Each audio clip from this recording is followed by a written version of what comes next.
তো দেখো ফ্রেন্ডস, এবারে হচ্ছে চিকেনটা তুলে দিচ্ছে।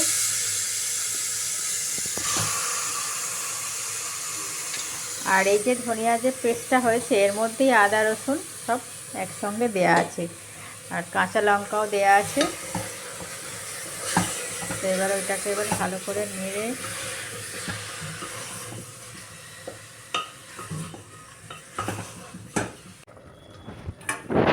এতে একটুখানি গুঁড়ো লঙ্কা অ্যাড করে দিয়েছে, দিয়ে তারপরে এই ধনেপাতা এই যে পেস্টটা করেছিল সেইটা তুলে দেওয়া হয়েছে।